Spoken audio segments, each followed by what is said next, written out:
एक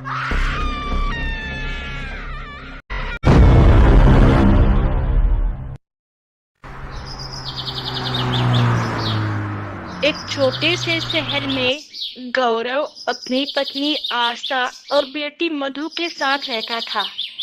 मधु की नानी मधु को बहुत चाहती थी, इसलिए वे कुछ दिनों के लिए गांव से शहर आ गई थी। एक दिन मधु की नानी गौरव से कहती है, बेटा गौरव, बहुत दिन हो गए मुझे गांव से शहर आए हुए। मुझे गांव की बहुत याद आ रही है। अब मैं अपने घर जाना चाहती हूँ। मेरी ट्रेन की टिकट करवा दो ताकि मैं अपने घर पहुँच जाऊँ। ठीक है माँ, आप परेशान ना हो। मैं कल ही आपके गांव जाने के लिए ट्रेन की टिकट करवा देता हूँ। नहीं पापा, आप नानी माँ के गांव जाने की टिकट 4 दिन बाद लेकर आना, क्योंकि 4 दिन बाद मेरी स्कूल की छुट्टियां लग जाएंगी, तो मैं भी नानी माँ के साथ गांव जाऊंगी। सारे बच्चे छुट्टियां मनाने के लिए गांव जा रहे हैं, मैं भी नानी माँ के साथ चली जाऊंगी। बेटा गौरव, मधु ठीक कह रही है। अगर मधु की स्कूल की छुट्टी 4 दिन बाद लग रही है, तो हम सब गांव चलते हैं। तुम लोग कुछ दिन रहकर गांव में फिर वापस लौट आना। नहीं माँ, अगर आशा जाना चाहे तो मैं उसे मना नहीं करूँगा। मेरे ऑफिस में बहुत काम है, इसलिए मुझे तो छुट्टियाँ मिलेगी नहीं। तुम लोग गाँव जाके वापस आ जाओ। अरे, अगर आपको छुट्टियां नहीं है तो मैं भी आपके साथ यहीं पर रहूंगी। वैसे भी मधु मुझसे ज्यादा तो माँ से प्यार करती है। वह माँ के साथ बहुत अच्छे से रह लेगी। फिर छुट्टियां खत्म होती ही आप गांव जाके मधु को वापस ला लेना। धीरे धीरे करके 4 दिन बीत जाते हैं। एक दिन गौरव शाम को अपने ऑफिस से घर आता है और मधु की नानी से कहता है, माँ, तुम अपना और मधु का सामान अच्छे से पैक करके रख दो।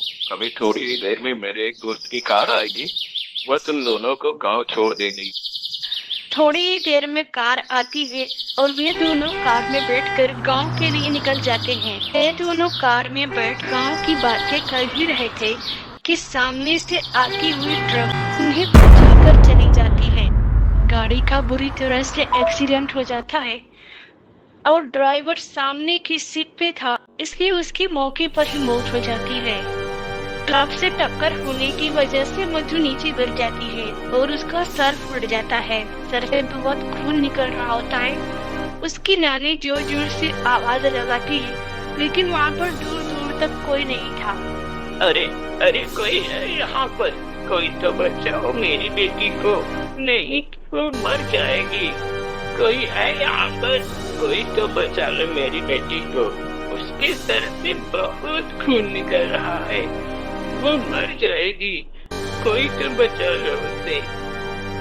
मधु की नानी आवाज लगाकर लोगों को बुला सकती थी, लेकिन वह कुछ नहीं कर सकती थी क्योंकि उसके दोनों पैर कार के नीचे दबे हुए थे।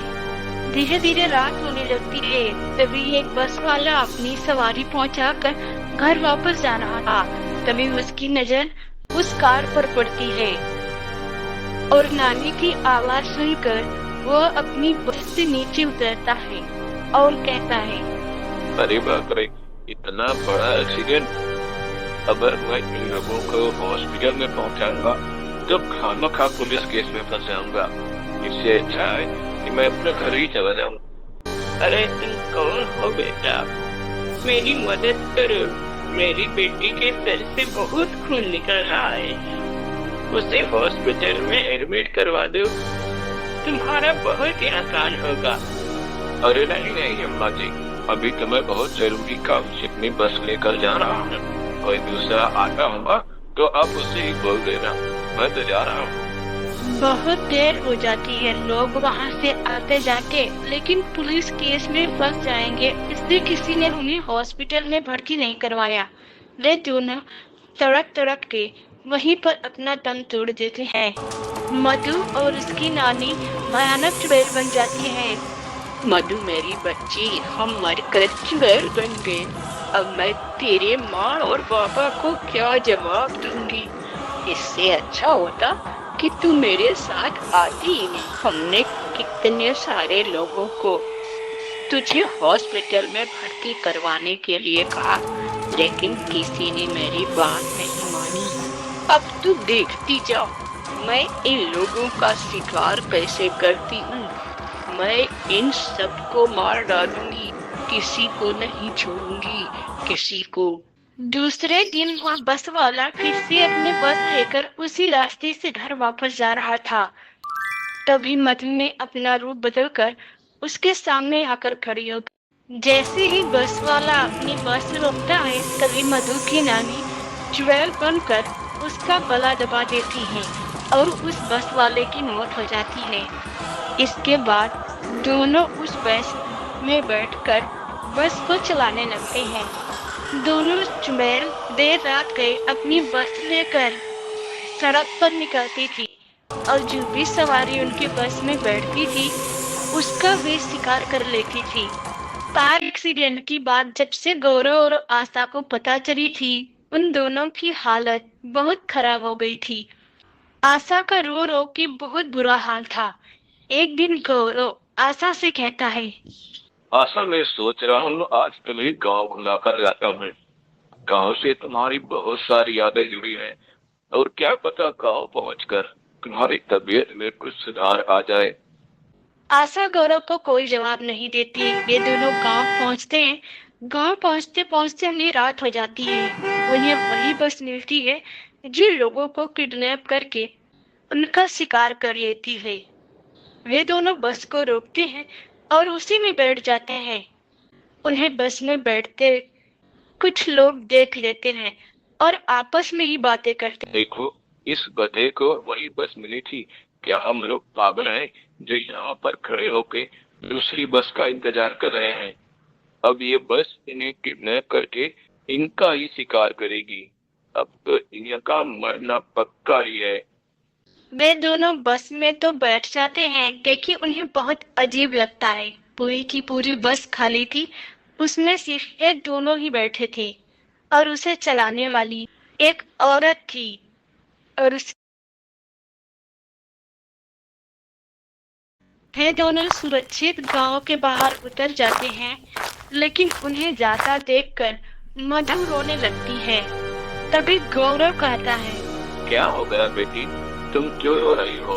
क्या तुम्हारे मम्मी पापा तुमसे दूर हो गए हैं? तुम मुझे बता दो, मैं तुम्हें उनके पास पहुंचा दूंगा। मैं इसीलिए तो रो रही हूँ क्योंकि आज मैं अपने मम्मी पापा के सामने खड़ी हूँ और उन्होंने मुझे पहचाना नहीं। क्या बात कर रही हो बेटी? कौन है तुम्हारे मम्मी पापा? मुझे सच सच बताओ।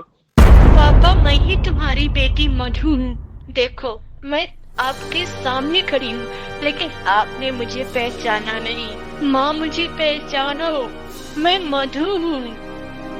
माँ, मैं मर गई और मरने के बाद मैं और नानी दोनों चुड़ैल बन गए। इसके बाद मधु और नानी माँ अपने चुड़ैल रूप में आ जाते हैं और आशा गौरव को सारी बातें बताते हैं। वे सब बातें सुनकर बहुत रोते हैं। इसके बाद वे गांव के पंडित जी के पास जाते हैं और उनकी आत्मा की शांति के लिए पूजा हवन यज्ञ करवाते हैं। इसके बाद दोनों शहर वापस चले जाते हैं और फिर गांव कभी नहीं आते।